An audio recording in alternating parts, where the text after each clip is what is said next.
Wow, what a what if last few days must be a very exciting time as an officer, but what's been happening and what's the situation on the road so far? The roads are now perfectly clear, and that's thanks to all the teams and the policemen and everyone who, also the citizens. I thank them very much for cooperating with us. What happens when it comes to waterlogged areas? How does your team, the traffic team, respond to such a situation, and how do you manage the traffic normally? As you can see, all areas around the emirate, across the emirate, were filled with water. Some roads were completely blocked. Some were only had small puddles of water. So in each area you would find a policeman or a traffic sign specialized for this disaster exactly. So the signs would guide you to an alternative road, or a policeman would escort you around the puddle, or to an alternative road which will be safer for you. And he would also ask you for your destination and give you alternative route to your destination. Okay. And I think a lot of people at this time were very confused what to do when your vehicle is stranded, because you panic. You know, you see the water coming in and you think, should I just leave my car and run away? What happens? So what should they do when they approach a water puddle? And if their car gets flooded, should they leave it? Should they call the police? Do you get a fine for leaving your car? What happens then? Well, that's a great question. So you see this a lot. Cars get flooded and they drown sometimes in the road puddles. So what you should do is, if you find yourself not in an emergency situation, like your car's maybe not starting up, or you're just stuck, you can call 901. That's our call center number for a non-emergency and service situations. So you can call 901 and you can report your problem, and they will give you the right procedure to do, or they will send you a police patrol to help you out of this problem you're facing. But if it's an emergency situation, you're stuck, maybe you have a medical condition, or you're facing danger, the water is entering your car heavily, you can call 999 and we'll be there as soon as possible, because in these situations we are in all around the area. There we will find multiple patrols, and we know already this situation exists, and we're there to help as soon as possible. Okay. And there must be some people listening to us today and thinking, you know what, I left my car, I didn't complain, I didn't file any reports, my license plate is probably gone. What happens in this case? Should they do it through the application, or should they come to a police station? If their car is there damaged and the road is already clear, we will contact them from our operations center. We'll contact them and we'll ask them to come and either pick up the car, or we could tow it for them out of the road. And also there is you can find another problem there. Their cars losing their plate numbers. So we already have a service for this. Instead of the old service that they have to reach to the police station and ask for the certificate, they can just apply for this certificate in the Sharjah Police's smart application, or they can just enter the Sharjah Police's website.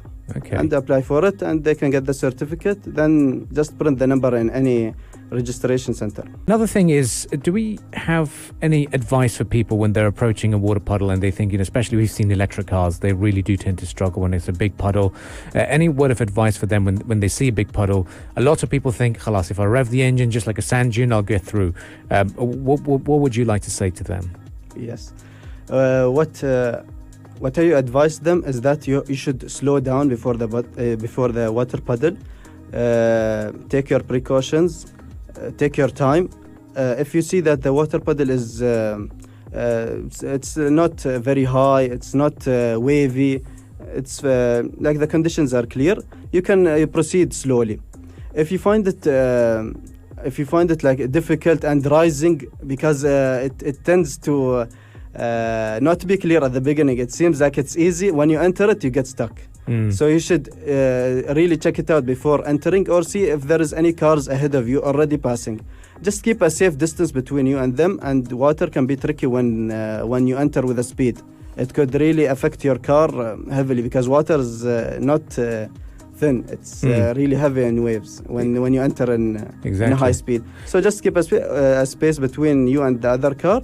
And often you will find a police officer there guiding you, like telling you the exact route to use to either cross or go around. Okay. And what are the updates on the road now? So, I mean, we can see there's still certain areas that are still waterlogged. How's the operations going so far? The teams are working 24/7, all night, all day, trying to recover the streets, recover the traffic. So we're almost done with the recovery, and now you can find all the roads are clear, and you can pass by mostly. You can reach any destination you want by choosing the correct roads. So now mainly the major roads are all recovered, and no trouble in anywhere, not in a neighborhood or in any road. Okay, that's very good to see.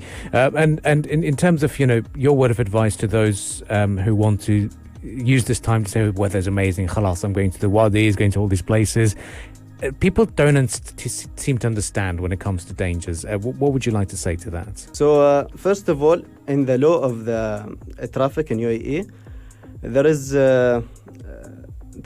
traffic fines which are with the code 1115, 116, 117, and they're about crossing the torrents, water torrents, or crossing, or even being in the crowd around a water torrent, or also not allowing or being an obstacle and not allowing the police car or the ambulance to pass.